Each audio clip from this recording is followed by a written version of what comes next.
Mga awit, chapter 59. Sa punong manunugtog, Altashith, miknam ni David, nang si Saul ay nagsugo at kanilang binabantayan ang bahay upang patayin siya. Iligtas mo ako sa aking mga kaaway, O Diyos ko. Iligtas mo ako sa kanila na nagsisibangon laban sa akin. Iligtas mo ako sa mga manggagawa ng kasamaan, at iligtas mo ako sa mga taong madugo, sapagkat narito, sila'y naghihintay para sa aking kaluluwa. Ang mga makapangyarihan ay nagpipisan laban sa akin.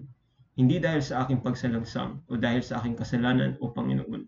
Sila'y nagsisitakbo at naghahanda ng kanilang sarili na wala akong kasalanan. Gumising ka upang tulungan ako at masdan mo. Ikaw nga, O Panginoong Diyos ng mga hukbo, ang Diyos ng Israel. Gumising ka upang dalawin ang lahat ng mga pagano. Huwag kang maawa sa sinumang masamang mananalangsang. Sela. Sila'y nagsisibalik sa gabi. Sila'y nagsisisigaw na parang aso at nagsisiikot sa bayan. Narito, sila'y nagbubuga ng kanilang bibig. Mga tabak ay nasa kanilang mga labi, sapagkat sino, sabi nila, ang nakaririnig. Ngunit ikaw, O Panginoon, ay tatawanan mo sila. Ang lahat ng mga pagano ay magiging kakutsaan mo. Dahil sa kanyang lakas ay maghihintay ako sa iyo, sapagkat ang Diyos ay aking depensa. Ang Diyos ng aking habag ay mauuna sa akin. Ipakikita sa akin ng Diyos ang aking nais sa aking mga kaaway. Huwag mo silang patayin, baka makalimutan ng aking bayan. Ikalat mo sila sa pamamagitan ng iyong kapangyarihan at ibaba mo sila, O Panginoon, na aming kalasag.